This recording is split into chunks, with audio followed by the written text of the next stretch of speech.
Cara, eu entrei no estádio e fiz 2 badalos em cima do gol da Bolívia. E aí ele começou a discutir, eu falei, então eu não motor piloto. Eu joguei a chave no chão, peguei a Toyota e voltei pra fazenda pra pegar minhas coisas. Vou embora. Aí passei dentro do touro, essas peripécias que você sabe. Voos e Negócios. Pode precipitar. Com Diogo Monteiro. Voos e Negócios. O podcast da aviação. Abre aspas, eu tenho tesão por essa vida, bicho. Queria viver 200 anos. Essa frase representa muito bem o seu autor, que além de ser um aviador apaixonado, representa muito bem o sentimento que cada um de nós carrega na profissão. E muito mais, foi também um grande amigo, um grande pai, marido e avô. Na juventude dos seus 77 anos muito bem vividos, Odailton de Oliveira Silva foi arrancado de nós pela violência que assola o nosso país. Talvez, em seus 77 anos, ele tenha vivido muito mais do que a maioria de nós viveria em 200. E é como uma singela homenagem a ele que nós decidimos estrear esse podcast Voos e Negócios com esse episódio gravado com o Dato na LXP 2026. Preparem-se para degustar dessa conversa deliciosa que eu tive com esse grande amigo. Eu espero que vocês gostem, principalmente eu espero que ele goste. Bons voos e bons negócios. Bem-vindos a uma edição super especial de Voos e Negócios, o nosso podcast tradicionalmente direto do Aeroporto Campo de Marte, da Walter Helicópteros, mas hoje aqui no Helipark, na ocasião da LXP 2026, Helicopter Experience. E eu tô aqui com uma figura super especial, Odailton de Oliveira Silva, Que ninguém também conhece. mais conhecido como Dato. É isso aí, Dato, muito bem-vindo. Obrigado pelo convite. Nós somos amigos já há algum tempo. Muitos anos, graças a Deus. E hoje a gente está consagrando essa amizade aqui nessa oportunidade de Claro. falar para as pessoas um pouquinho da sua história, Maravilha. que também pode ser conhecida através desse livro aqui. Como é que é o nome do livro? Voar é a segunda melhor coisa do mundo. Voar é a segunda melhor coisa do mundo, é o livro aqui do nosso amigo Dato. No final a gente vai falar o seu contato, os seus dados. Pegar o teu alcance e vender meus livros, meu irmão. Vai vender muito livro. Esse livro vende sozinho, o livro é muito legal, gente. Eu li, tive a oportunidade de ler esse livro. Obrigado. E eu, particularmente, não sei se vai ser a opinião de todos, mas eu dei gargalhadas vendo as histórias e anotei alguns trechos aqui para perguntar para você. Maravilha. Fechou? Fechou. Bom, atualmente, vamos começar pelo atual. Como é que tá o Dato hoje? Cara, dia 12 de abril agora passado eu fiz 77 primaveras. Dia 21 de dezembro desse ano eu faço 50 de aviação. 8 de avião, 42 de helicóptero. E estou voando um B4 há 12 anos já. Estou na atividade. Aqui em São Paulo. Aqui em São Paulo. Enquanto Deus der saúde, meu irmão, já tá voando. E vai voar muito ainda. Deus te ouça. O cara tá inteiro, meu. O cara tá zero aqui, tá novaço. Então vamos começar lá do comecinho agora? Vamos voltar? Bora. A sua relação com a sua... Bom, você é de Santos, né? Eu sou de São Paulo, nasci em São Paulo, sou paulistano, mas fui criado em Santos. São Vicente, Santos São Vicente. E é por isso que você é surfista. Cara, eu comecei a surfar, era moleque, tinha 16 anos e tal, surfei 30 anos seguidos. Depois eu tive um acidente de planador, fraturei 2 vértebras, deixei de surfar, proibido pelo médico, e voltei. Só que hoje eu brinco que antigamente eu pegava a onda, hoje as ondas me pegam. Mas teve a prancha, cai no mar de vez em quando, é gostoso. Legal. Bom, e você tem uma relação interessante com a sua família pelo livro, que eu pude observar no livro. É uma relação muito estreita com a sua mãe, né? Sim. Mas também uma relação importante com seu pai, né? Sim. Que era um professor, músico. Fala um pouquinho dessa relação. Então, o meu pai, a convivência foi pouca, porque dos 3 anos aos 8, minha mãe se separou do meu pai, a gente foi morar em Curitiba e ele continuou aqui em São Vicente. E aos 8 anos eles voltaram. Foi. Só que aos 14 ele faleceu. Então eu segurei meu pai já morto pelas costas, um vizinho nosso, um espanhol, o seu Amâncio, ajudar a vesti-lo pro funeral. E minha mãe era costureira. E o livro chama Voar é a segunda melhor coisa do mundo, Diogo, porque a primeira, para mim, é a mulher como um todo.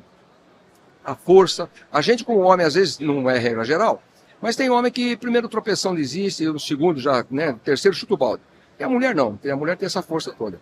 Então, a minha mãe foi pai e mãe, né? Eu aos 14 anos fui trabalhar, e a dona Olinda, que era costureira, parava a madrugada, ela tinha uma clientela boa, parava a madrugada para não faltar as coisas pra gente, né? Então, a relação era... Uma guerreira, né? Uma guerreira, cara. Então eu tenho comigo que a mulher é muito mais forte do que a gente. Mas você teve uma relação curta com seu pai, mas que foi uma relação importante, intensa. né? Sim, Intensa. sim. Foi intensa, foram só, né, dos 8 aos 14 anos, são 6 anos, mas a gente muito próximo, muito junto, entendeu?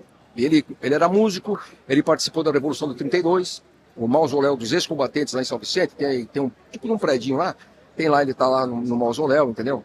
Ele é autor de uma música chamada Ilha das Flores, que é uma marcha Ilha das constitucionalista sobre a Revolução de 32, né, que 9 de julho é feriado de São Paulo. Lamentavelmente, não é todo mundo que conhece 9 de julho, né, as escolas já hoje não falam mais tanto, ou quase nem falam. Sim. Mas, enfim, então foi uma relação de 6 anos, né, mas foi bastante intensa. Certo. Foi bastante intensa. E me fala agora o significado do nome Dato, de onde surgiu isso? Você lembra? O Dato é assim. Você lembra de cabeça? Não? Lembro. Não. O significado. Das o apelido, letras, o apelido o apelido. surgiu. O apelido surgiu por uma sobrinha minha, pequenininha. Então minha mãe pedia para me chamar o tio Odailton e saía Dato. E ficou Dato, e não saiu Odailton. E aí foi um nome que surgiu, que ficou na aviação, mais fácil de lembrar. E aí eu brinquei no meu livro, usei as siglas, né? DATO, que é determinação. Deixa eu ver se eu tô certo. Tá no livro aqui. Tá. Determinado, Sim. arrojado, teimoso teimoso e objetivo. e Então, assim, se você quer alguma coisa, seja em que área for, você tem que ser determinado, né? Teimoso, arrojado Tem que e objetivo. arrojar. Tem que ir. E eu brinco, eu falo o seguinte, usando o meu nome, também meu apelido, né? DATO, pra pessoa que desiste, aí eu falo que a pessoa é demente, anta, tonto e otário. Porque, pô, vai atrás, cara, entendeu? É. Então é isso. Então eu acabei brincando, fazer essa analogia com o apelido e tal, porque eu acho que tem que ser assim, em qualquer área. O cara o que ele quer fazer da vida tem que ser determinado. Tem que ter objetivo, tem que buscar. Não, e é fantástico. No seu livro você conta como você começou a surfar e foi sendo arrojado, né? Porque não tinha dinheiro para comprar prancha. Não Não existia. tinha prancha, não existia. A gente Ninguém ia- fazia. a gente Talvez ia- era só importado na época, né? Nem isso. Existiam nos Estados Unidos, tinha as pranchas para trazer. Então o que a gente fazia? A gente ia de madrugada nas obras, tinha aqueles madeirites, aqueles tapume, cara. A gente roubava aquilo e saia correndo e fazia a prancha no serrote. Botava no serrote, dava formato, era no serrote. Devia ter uma flutuação maravilhosa. Nenhuma. Então você estava lá na água, você tinha que ficar batendo as pernas para não afundar e dava cãibra, meu irmão. E depois surgiu a fibra de vidro. Aí eu comecei a fabricar as pranchas em fibra de vidro. Nada comparado, obviamente, à tecnologia de hoje. Hoje você vai lá, o cara pega a tua altura, teu peso, coloca no computador, sai a prancha, a flutuação. A gente fazia Não, mas e o tosco. legal é que você começou a fazer prancha, não é para ganhar dinheiro, você começou a fazer prancha para você poder pagar a sua própria prancha. Foi, exatamente, é. E aí a gente fazia as pranchas, lá saía aquela prancha horrível, meu irmão, mas flutuava pelo menos. Mas isso está muito ligado ao conceito realmente de você fazer as coisas com essa obstinação que só existe quando você faz não pelo dinheiro, mas pelo propósito daquela Exatamente. Eu atitude. surfei 31 anos seguidos, cara. Eu só deixei de surfar por causa de um acidente aéreo que eu fraturei 2 vértebras, mas assim, eu gosto até hoje, tenho prancha e tal. Então é você fazer pelo amor aquilo que você quer, entendeu? Seja na profissão, seja por esporte, então você tem que ter. Não vai surfar porque tá na moda. E outra história de arrojado do Dato, que é muito engraçado, é sobre ele entrando na balada. Que você virou fotógrafo da Manchete. Fake. Puta vida, bicho, eu morava em Londrina, cara, voava avião na época. E aí eu tava com um amigo meu, Luiz Romão, e aí a gente passou numa banca de jornal e a gente viu o cartaz da Manchete, que era aquela revista né, conceituada. E eu fui lá e peguei emprestado o cartaz e cortei e coloquei por dentro de uma Variety, que a gente estava de Variety. E aí eu fui na casa do Luiz com ele, ele era fotógrafo profissional. Pegamos 2 máquinas fotográficas, penduramos no pescoço e a gente chegava nos clubes lá em Londrina e falava pro pessoal que a gente ia da revista Manchete, que a gente ia cobrir o carnaval. E eles liberavam a gente entrava, cara, e dava um salgadinho, refrigerante. Não, e a notícia circulava, né? No quê? O pessoal da Manchete tá aí, e as mulheres fazendo caras e bocas em cima das mesas, a gente só no flash, não tinha no filme, flash. cara. Não tinha filme na câmera. E elas perguntavam a data, né, vai sair tal dia, uma edição especial da Manchete e tal, não era, cara, não saiu nada, e a gente foi entrando lá, tudo quanto era clube, cara. Legal. Agora eu vou para um outro lado da sua história, que é sobre a sua amizade com o Valtinho e o que aconteceu, vamos dizer assim, aquela experiência sobrenatural. Sobrenatural, cara. Então, o Valtinho era um amigo, cara, muito querido, a gente estudava junto teoria para aviação e tudo mais. E ele se brevetou e teve um acidente aéreo, né, veio a falecer. E aí passou um tempo, alguns anos, a minha irmã, que conhecia o Valtinho, né, virou para mim e falou assim que tinha sonhado comigo com o Valtinho.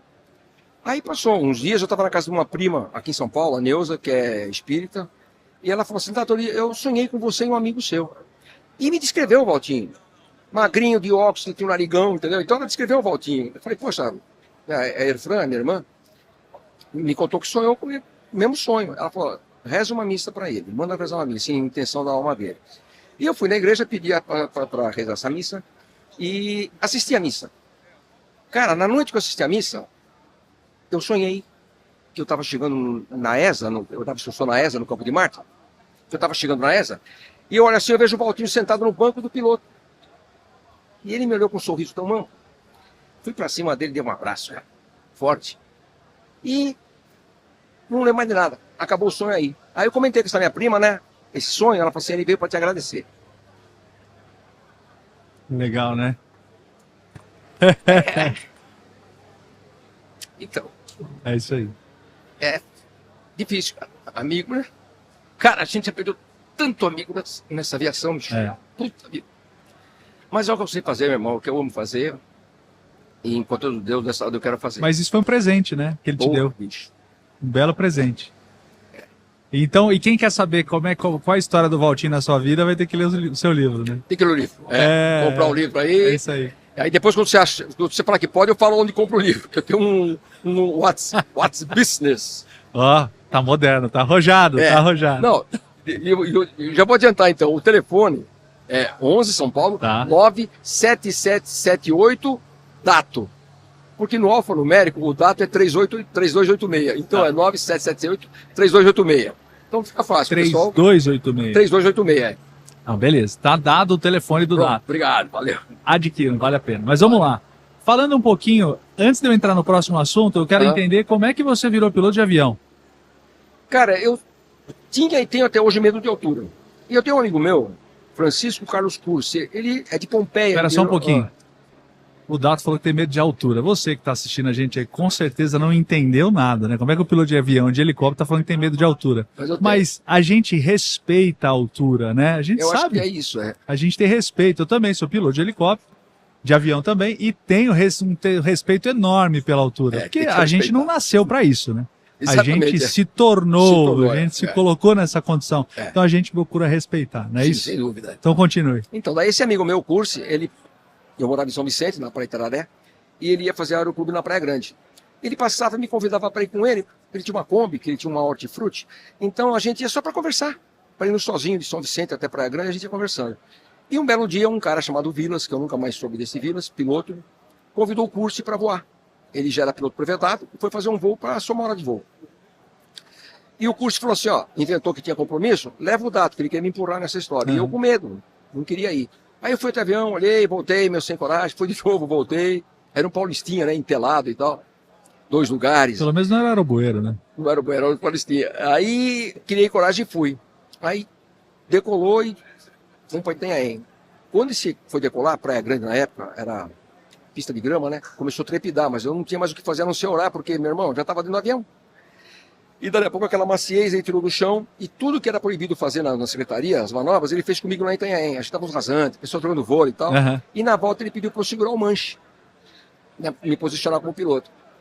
E aí eu peguei e coloquei as duas mãos no manche assim, ó, na alavanca. Ele pegou, deu risada, olhou para trás, falou, coloca a sua mão aí, direita, a mão esquerda coloca no manete, Na mas no manete. eixo, acelerador. E ele mesmo ajeitou meus pés no pedal e falou, ó, quando esse ponteiro baixar, me mostrou o altímetro, você puxa o comando, quando subir você empurra. Aí eu vim ali, né, tal. E aí o pouso ele fez, obviamente, e de lá para frente eu me encantei. E aí, cara, o curso falava muito em helicóptero, fazendo avião, e eu me matriculei numa escola de helicóptero, que existia aqui em São Paulo, a escola chamava Anhembi, na Centro Anhembi, na Raposo Tavares. Não tem mais. E aí, cara, 3 anos dando murro em ponta de faca, aquela doce ilusão, que você acha que vai numa empresa, o cara te paga o curso e você desconta no salário. Não existe. Não existe. Aí depois de 3 anos, não, coisa eu vou fazer avião. Aí eu fui para Londrina, que um cunhado meu, que é figura conceituada lá, um Moacir Wilson Silveira Valim, falecido, nome de rua, ele te apresenta, vem pra cá que eu te apresento o pessoal do Aeroclube. Aí minha mãe conseguiu um empréstimo na Caixa Econômica, eu fiz o PP, lá em Londrina. E naquele tempo o governo subsidiava a gasolina para Aeroclube, então a hora de voar era mais em conta. E aí eu cheguei lá com 35. Fica a dica aí pro governo, viu? Fica a dica pro Subsidia o governo, combustível aeroclube, para os sabe? aeroclubes, para as Exato, escolas, fomenta a nossa aviação. E parar com essa história de querer fechar Aeroclube, né, meu irmão? Não, e outra, a aeronave autônoma eventualmente vai chegar, mas vai demorar, né, Dado? Sim, claro. O mercado precisa de muito piloto ainda. Precisa, com certeza. E aí eu chegava cedo no aeroporto, ficava lá de plantão, os amigos lá, os mais velhos, os pilotos antigos, tá fazendo o que aí, Dato? Ah, esperando um voinho. Aí eu ia para uma fazenda com eles e voltava depois de ônibus, entendeu? Porque isso é um compromisso. E tudo quanto era pista que tinha no Paraná, nas redondezas, faz um toque arremetida lá. Eu tocava e arremetia da catrapo, né, meu? Aí foi indo. Eu estava com 140 horas na CIV, e aí um amigo meu, Sidney Poli Jr., me levou para o fazendeiro em Paranavaí e falou assim, amigo meu, gente boa, tem 2.000 horas de voo. Eu tinha 140, meu. Mas o que valeu foi voar essas 140 com o pessoal, pilotos antigos, que faziam fazer pouso curto. Mesmo em Londrina, quando chegava em Londrina, primeira intersecção é curtinha, né? Ah, e o Paulistinha é uma escola, né? Não, mas aí o Paulistinha, para voar, para aprender, é o que há. Só que daí eu voava Skyline, voava Monanza, que já é uma mãe, né? já era, E aí os caras me ensinando a fazer os pousos curtos e tal. Daí eu fui voar com esse fazendeiro, fiquei 4 anos e meio com ele, porque depois ele faleceu, venderam avião. Aí eu fiz o agrícola, né? Mas não foi esse que você jogou a chave no chão? Foi esse que eu joguei Mau a chave tempo. no chão. Tá no livro a Tá história. no livro, é. Eu tava lá em Alto Sucuriú, acima de Três Lagoas, no Mato Grosso. Já tinha um fui a voo- Três Lagoas algumas vezes. E tinha um voo. Eu dei treinamento pro filho de um empresário lá em Três Lagoas. Lagoas. E aí, cara, a gente ia sair da fazenda, 1h40 de voo para Três Lagoas. Eu cheguei cedo, não peguei a Toyota, o Jeep, fui lá na caminhonete, fui lá na pista, drenei o avião, preparei tudinho e tal. Só que tava aquela garoa fininha, teto baixo, e ele chegou para voar. Pior visibilidade Aí, possível. vamos embora, não vai dar para ir. Não, mas temos que ir, tal, isso aqui, não vai, não vou e tal. E aí ele começou a discutir, eu falei, então eu não motor piloto. Eu joguei a chave no chão, peguei a Toyota e voltei para a fazenda para pegar minhas coisas, vou embora. Aí ele foi atrás de mim lá. Chegou lá, falou, então tá bom, a gente vai quando você achar que pode. Aí eu peguei a Toyota e voltei, fiquei de 4, que coisa da bendita chave, caiu no meio da areia, né? Aí eu achei a chave. E, cara, aí isso era umas 7 e pouco da manhã. Quando eu consegui decolar para Três Lagoas, era 3 horas da tarde. E o tempo tava cavernoso, entendeu? Então é assim, cara, eu gosto de fazer um voo radical, fazer umas manobras radicais, aí passei dentro do torno, essas peripécias que você sabe. Mas tem 3 coisas que eu respeito. E que serve de dica aí para quem está se iniciando, que é piloto novo e tal. Pôr do sol, está escurecendo, a máquina não é homologada para o instrumento, o piloto não é homologado, vai no dia seguinte. Meteorologia, chuva no céu, meu irmão, piloto no hotel, deixa para lá. Combustível, eu tenho uma foto no meu livro que eu estou abastecendo o avião, aliás, o helicóptero, lá no Piauí, com querosene de lata, jacaré, para poder chegar no destino e abastecer com o que eu tinha de querosene de aviação. Então tem que respeitar. Eu falo no livro, Diogo, 2 verbos difíceis de conjugar na aviação, achar e tentar. Ah, eu acho que dá, eu vou tentar.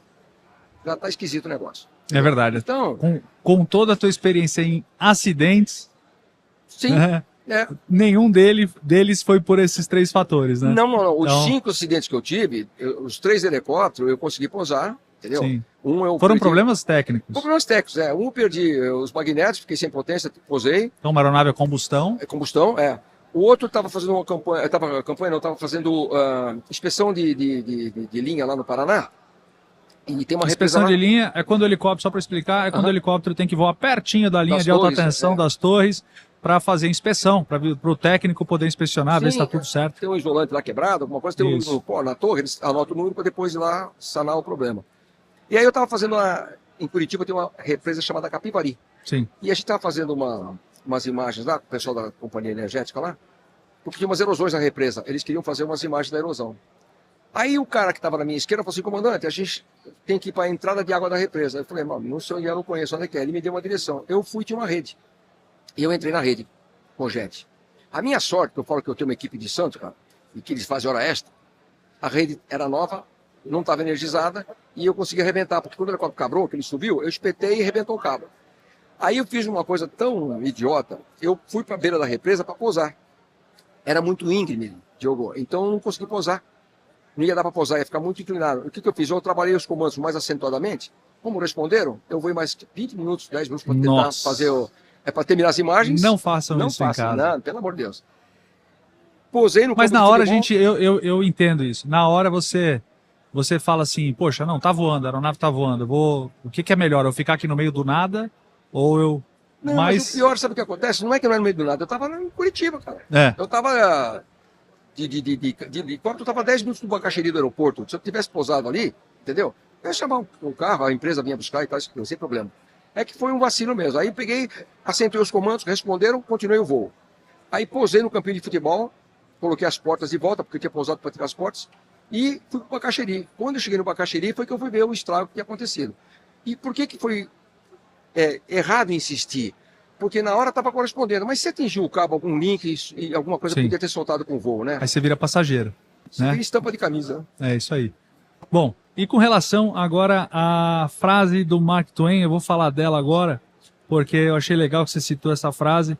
que é: nunca se afaste de seus sonhos, pois se eles se forem, você continuará vivendo, mas terá deixado de existir.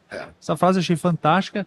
Eu levo essa frase como um mantra também, depois de ler essa frase no seu livro, porque eu não conhecia, mas eu já levo essa frase como mantra antes de lê-la. Mas isso já é um mantra para minha vida. E como é que você chegou a essa frase?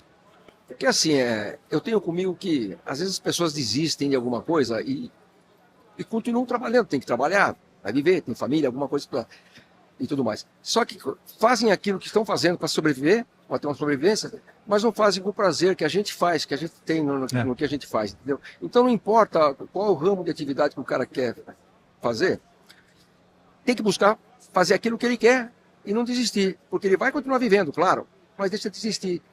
O que é a existência? Você lá se sentir vivo, né? Se sentir vivo, você fazer aquilo, entendeu? Cara, e sentir que você está fazendo diferença, né? Eu falo no livro, tem gente que fala assim, meu voo é uma rotina, eu faço ida e volta todo dia, a mesma coisa. Para mim, cada voo eu vou, posso fazer a mesma coisa. Eu vou em Foz do Iguaçu, nas Cataratas, lá em 84, e depois eu posso falar dos patrocinadores do livro aqui? Pode, claro. E aí, cara, um dia entraram 3 rapazes para voar comigo lá e tal, e os caras assim, era pôr do sol, tu imagina, as cataratas no pôr do sol. Os caras, cara, você tem o melhor emprego do mundo, e não sei o quê. E era verdade, cada voo para mim, as cataratas são as mesmas, mas cada vez que eu olhava ali, eu vi uma coisa de legal. Ou era um arco-íris, ou era uma queda que estava mais acentuada, outra menos e tal. Cara, entendeu? Então, para mim, voar é muito satisfatório. Inclusive, falando em cataratas, esse cara aqui é um sacana. Você sabe que você me lascou, né? Foi? É lógico. Eu já fui nas cataratas, sobrevoar as cataratas 2 vezes. Você acha que a torre deixou eu descer nas cataratas? Por que será?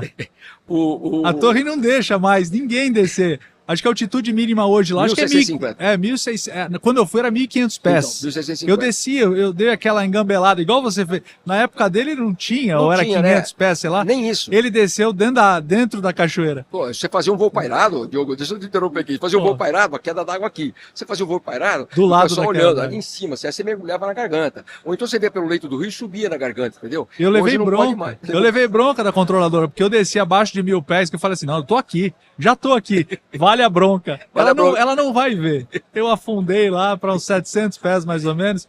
Fulano, Yankee Tango Kilo, confirme a altitude que mantém. Tem 2 coisas que o pessoal brinca comigo, que fala que eles falam que a culpa é minha. Hoje, né, essa mudança de altitude nas cataratas, o pessoal fala que de tanto mergulho que eu dava lá, os caras mudaram a altitude. E o ICAO, você tem que ter um mínimo de inglês, porque quando eu fui buscar o ICAO nos Estados Unidos, eu vi no meu mim quer posar, mim quer abastecer, mim quer decolar, né? Então o pessoal fala, agora por sua culpa, a gente tem que fazer o ICAO. Tem que apresentar um inglês fluente, né? Mas não é, né? Não é culpa minha, claro. Não, e essa tua experiência, essa passagem pela Helisul, né? Sim. Foi um grande... Uma escola. Foi a sua grande escola nas asas rotativas, né? Sim. E aqui no livro ele conta bastante sobre isso também. E tem um episódio que é muito engraçado também de um gringo lá que o teu amigo lá, o mecânico. Xingou o cara, xingou e depois viu que o cara falava português e entendeu tudo que ele falou. Essa história foi boa também. Então, eu fui fazer um voo com o Hughes 300 com 2 franceses. Quando eu tirei o helicóptero do chão, eu tirei e já perdi rotação. Porque o engrasador tinha indicado que as correias estavam esticadas para transferir o eixo, só que a luzinha apagou, mas não tinha engrasado. Não estava engrasado. Então, Engrasar é quando você tem 2 polias, né? No motor convencional, helicóptero convencional, a polia ela transmite a rotação do eixo do motor para o eixo que vai para a transmissão e alimenta a RPM do rotor principal e do rotor de cauda. Então esse engrasamento, como a correia ela esquenta, ela se estica mais, ela fica mais elástica por conta da temperatura. Você tem esse motorzinho que é o engrasador, que ele faz esse movimento de esticar e de afrouxar a correia conforme a necessidade para manter a tração, né, transmitindo aquela rotação. Então o engrasador deu problema. Daí eu decolei, saí do chão, já posei na frente. Aí chamei o Romildo, né? Falecido Romildo, que era mecânico e tal. E o mecânico entrou embaixo do helicóptero lá para mexer. E o francês pôs os 2 cotovelos assim na cauda, ficou olhando, né? E aí o Romildo falou assim para mim, vou falar um palavrão aqui. O Romildo falou assim para mim, ô Dato, fala para esse filho da puta deixar de me olhar que eu tô trabalhando. Aí o francês assim, ei comandante, simpático teu amigo, hein? O cara falava, o Romildo pegou as perninhas dele e empurrou, foi lá pro fundo do helicóptero. Não, se você quer ajudar um mecânico fazendo manutenção, não Sai fique de perto. assistindo, né? Sai Não, de perto. é isso aí. Bom, você teve um outro fato muito engraçado, que essa figura aqui também passava pelos edifícios, voando aqui em São Paulo, Putz. jogando alguma coisa em cima dos edifícios. Conta essa história, Dado. Então, eu decolava do Campo de Marte, a escola que eu dava instrução era a ESA. Eu decolava do Campo de Marte para Guarapiranga. Aí eu reparei que eu passava, vi umas coberturas, bicho, com as meninas tomando banho de sol, né? Aí eu posei na Guarapiranga, peguei um papelzinho, não era nem um papelzinho, era a caixa de band-aid do Primeiro Socorros, e aí eu escrevi lá: oi, tudo bem? Se puderem, me liguem. E escrevi dato. E o telefone até hoje, Diogo, 298-6327, não esqueço. Peguei a pedrinha, peguei o esparadrapo, amarrei aquele papel na pedrinha, aquele papel da caixa de band-aid, e quando eu estava passando em cima da cobertura, eu fui lá e mandei a pedrada, cara. Só que eu errei. Não caiu na cobertura, né? Era um domingo. Aí quando eu cheguei na escola, eu peguei, fiz um papel bonitinho lá e punha umas 3, 4 pedrinhas, que o pessoal dizia que era o porta-pedra que tem no helicóptero ali. Aí eu decolava, cara, fazia um pairado em cima das coberturas e mandava pedrinha. E aí eu falo que eu conheci muita menina assim, entendeu? Mas conheci muito oficial da aeronáutica. Vira e mexe era chamado lá pra explicar o voo a baixa altura. Você acha que o cara aprontou pouco, né? Às vezes uma pessoa que tem repertório é você, né, Dado? Aí lembrei de outra história. Brasil e Bolívia no amistoso da Copa em 86. Um aluno meu chamado Kessa, eu falei assim pra ele tem quase 2 metros de altura. Conheço o Kessa, pô. Tu tem a bandeira do Brasil? Tem, vai lá buscar. Ele foi buscar e trouxe a bandeira do Brasil, nós decolamos escondido do dono da escola. Essa daí deu problema pra você. Aí, não chegou Você foi muito, chamado não. lá pra dar explicações. Eu decolei com ele e falei assim: enrola o pano no mastro para não soltar e pro rotor de cauda. Cara, o estádio lotado, Brasil e Bolívia jogando amistoso pela Copa em 86, eu circundei o estádio. Quando eu circundei o estádio e o Kessa com a bandeira por de fora, o pessoal virou as costas pro gramado e ficaram olhando pro helicóptero e agitando. Eu falei: pô, tô agradando. Cara, eu entrei no estádio e fiz 2 badalos em cima do gol da Bolívia. Meu Deus. E voltei. Só que o chefe do SERAC 4, do Serviço Regional de Aviação Civil, que na época era de AC, estava no estádio assistindo o jogo. Aí ligou pro dono da escola e falou: meu, o helicóptero veio aqui, entrou aqui. Aí eu fui suspenso 4 dias da escola. Peguei um gancho. O que são 4 dias, né, Dado? Valeu a bagunça. Bom, aí a gente quase chegando no finalzinho, temos que falar dos seus 2 episódios marcantes, acho que da sua carreira, que foi o sequestro. Você falou, inclusive, no Jô, no programa do Jô, que eu assisti na época, nem sonhava que eu ia conseguir ir para a carreira de piloto. Já gostava, sonhava com isso, mas não imaginava que fosse acontecer. Estava assistindo o Jô lá e vi a sua entrevista, ainda adolescente, provavelmente eu era ainda. E conta um pouquinho sobre essa história do sequestro e do túnel.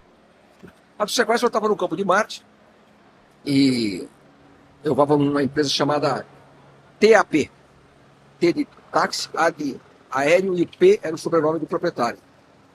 Que eu brinquei e mudei depois do TAP para transporte aéreo de presidiário. E chegaram 2 rapazes para fretar o helicóptero e fazer um passeio turístico. E decorei com os 2, um que estava à minha esquerda falou assim: comandante, onde é que é o Shopping Internacional Guarulhos? E eu não estranhei, Diogo, porque é o seguinte, de repente o shopping é uma referência para o cara achar o prédio dele, a casa dele e tal, isso aquilo. E aí eu fui para cima, mano. Eu falei: aqui na Dutra, 5 minutinhos, tal. O que estava atrás perguntou o que tinha à minha direita, era o Parque Ecológico de Tietê. Tem uns pedalinhos, o pessoal faz piquenique, né? Quando eu virei para frente, cara, o cara à minha esquerda estava com um revólver na mão, sem cinto, tirou meu braço do comando. Aí eu falei: ó, vê o que vocês querem fazer, eu faço, mas deixa eu voar. Aí ele falou que era para entrar no presídio. Aí eu falei que era proibido, que era sujeito a ação policial e tal. Aí no fim falou que não, que era para entrar e tal. Aí entrei no meio de 2 pavilhões, onde eles tomam um sol ali. Aí entrou um cara. Quando entrou um cara, eu iniciei a decolagem na vertical. Quando eu iniciei a vertical, o cara botou a arma no meu rosto, falou: volta, volta. Aí eu voltei, entrou o segundo cara, que era pai do que estava na minha esquerda. E aí eu tive que pousar em Embu das Artes, para eles desembarcarem e tudo mais. E depois teve que depor, né? Em DEIC, em Corregedoria da Polícia Militar, em 2 fóruns, em 2 delegacias. No DEIC, o diretor do DEIC na época, bravo, me dava de dedo no rosto: comandante, fala a verdade, você vai perder teu brevet e tal, isso, aquilo. Aí eu falando, né, o ocorrido. Aí ele pediu para eu sair da sala, ele se reuniu com mais 2 delegados. Aí eu fiquei do lado de fora, por 5, 10 minutos ali. Aí tocou o telefone, a secretária atendeu, desligou e falou: comandante, pode entrar. Aí eu bati na porta, estavam os 3 dando risada. Aí quando eu entrei, cara, eles pediram para... Pode continuar. Eles pediram para... Eu sentei, né? Aí o delegado, o chefe lá, falou, olha, a gente sabe que você falou a verdade, mas sabe como é que é, né? Aqui é polícia, nós temos que averiguar.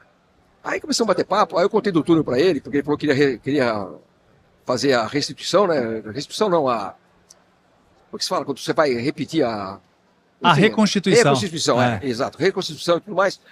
Ele falou, você não vai entrar no pavilhão comigo, hein? Eu falei, doutor, que ninguém nos ouça, mas tem um vídeo que eu passei dentro do túnel de imigrantes. Aí, como é que é essa história? Aí tem que contar pra ele. Então, aí acabou que viram que eu tava, né, não tinha culpa na história, fui vítima. E os primeiros 4 delegados da civil e os primeiros 4 oficiais da militar foram meus alunos na ESA. Só conhecia a gente, né? Bom, então esses bandidos aí foram dato, né? Foram determinados, Foram, arrojados. Teimosos, né? Teimosos e objetivos. Eles Os foram. caras foram precursores de uma nova modalidade de crime, né? De Então, aí, resgate, depois que hollywoodiano. depois que aconteceu esse sequestro comigo, foram colocados cabos em cima do presídio, né?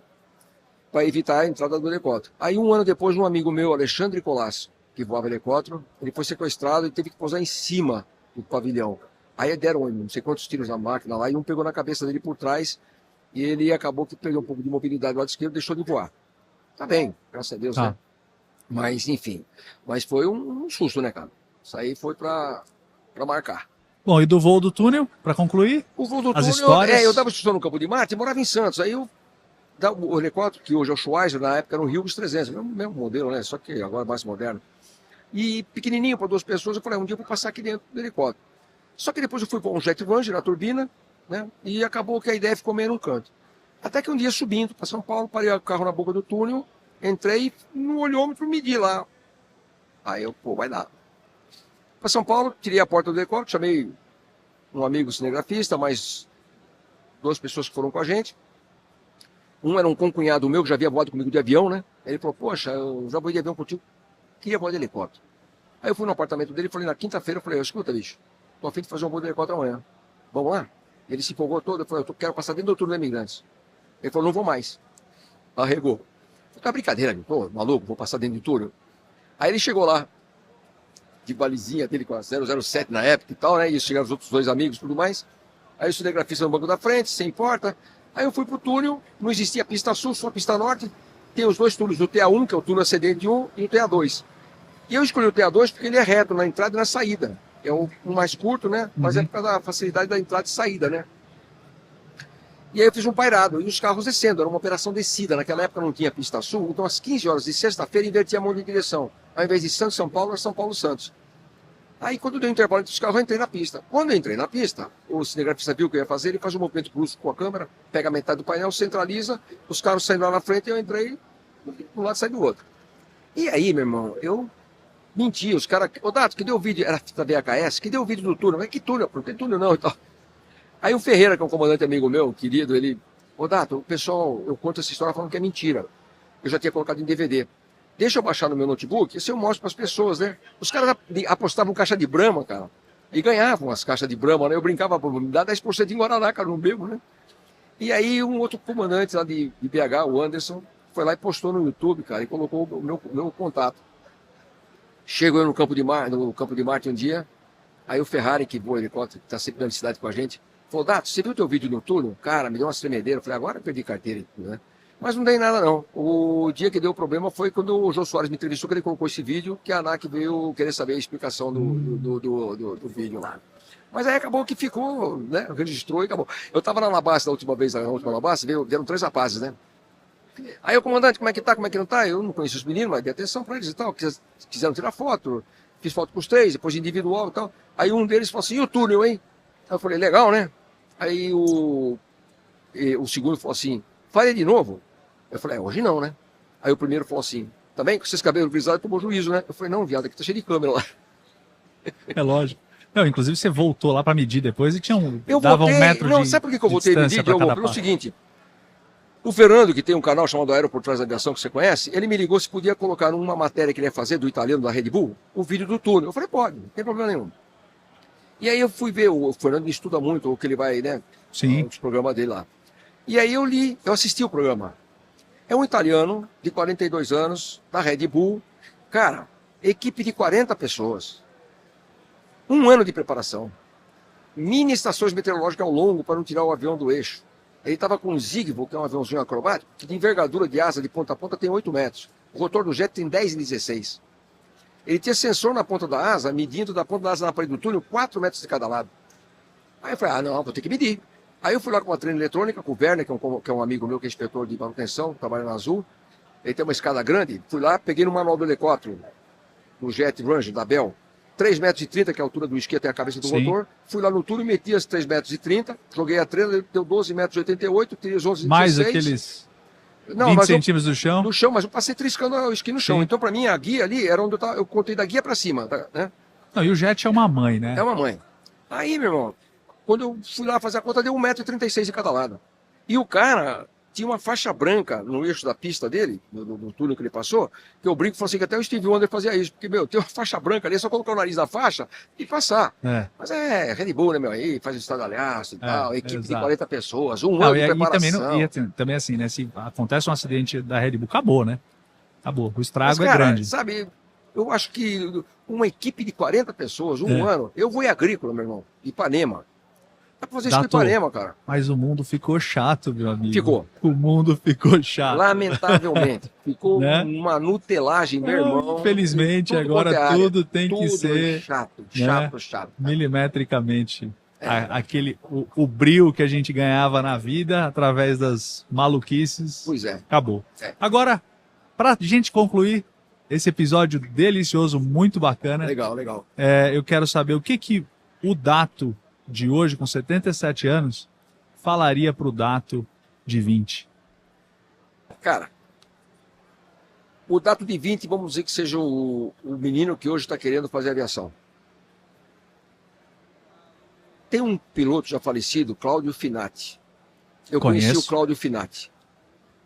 E ele foi Eu voei o Jet Ranger que ele voou. Aí, ó. Lá no Andraus.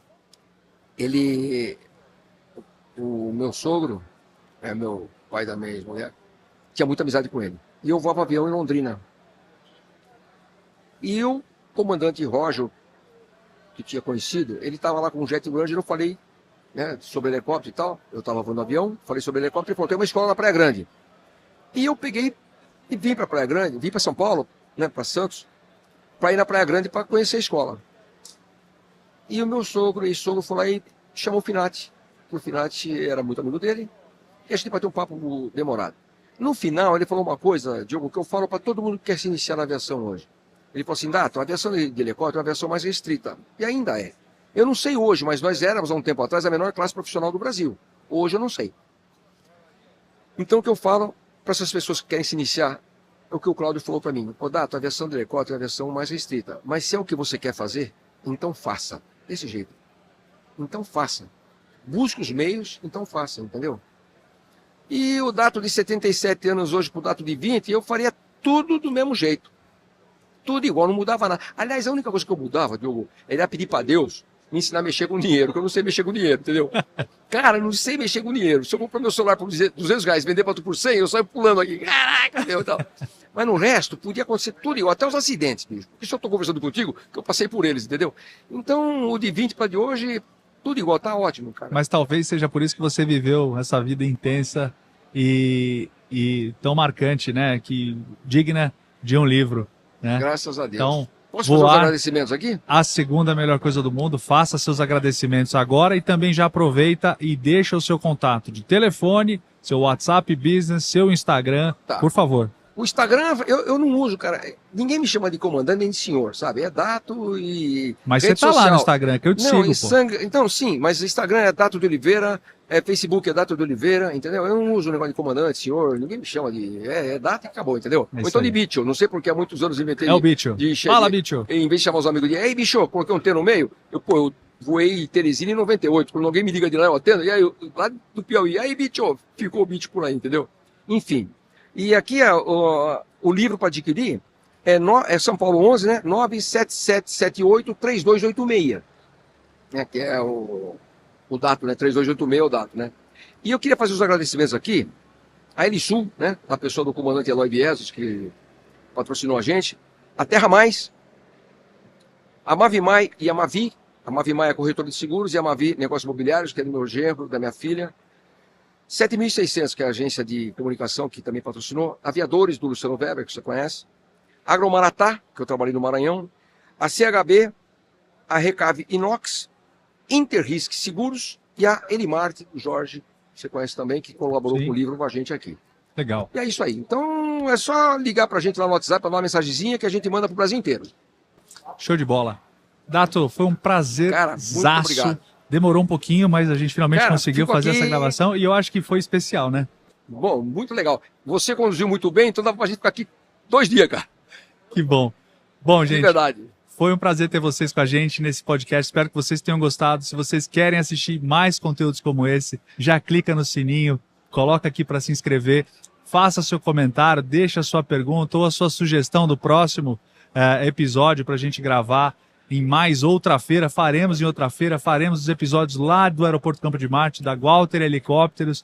E obrigado mais uma vez pela sua companhia, pela sua presença. Obrigado, Dato, de verdade. Muito e- obrigado. Bons voos e bons negócios.